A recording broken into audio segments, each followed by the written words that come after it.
સાબરકાંઠા જિલ્લા કલેક્ટર શ્રી લલિત નારાયણ સિંઘ સાધુની અધ્યક્ષતામાં જિલ્લા જળ અને સ્વચ્છતા સમિતિની બેઠક યોજાઈ। સાબરકાંઠા જિલ્લામાં જિલ્લા સમાહર્તા શ્રી લલિત નારાયણ સિંઘ સાધુની અધ્યક્ષતામાં જિલ્લા જળ અને સ્વચ્છતા સમિતિની બેઠક કલેક્ટર કચેરીના સભાખંડ ખાતે યોજાઈ હતી।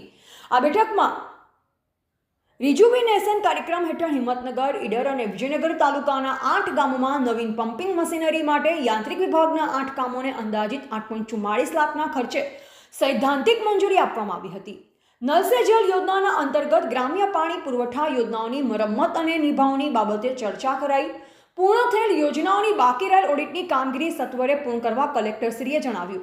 ગ્રામ્ય પાણી પુરવઠા યોજનાઓ ગ્રામ પંચાયત પાણી સમિતિને સુપ્રત કર્યા પછી નિયમિત યોજનાનું સંચાલન અને ઓપરેટિંગ થાય, પાણી પુરવઠા ઓપરેટરોને નિયમિત પગાર મળે તેમજ યોજના અંતર્ગત બનાવેલા ઘટકો, બોર, કુવા, પંપ, પાઇપલાઇન, પમ્પિંગ મશીનરી યોગ્ય નિભાવ થાય તેમજ આ ઘટકોને સ્થાનિક લોકો નુકસાન ન પહોંચાડે અને યોજના નિયમિત કાર્યરત રહે તે બાબતે ખાસ માર્ગદર્શન આપ્યું।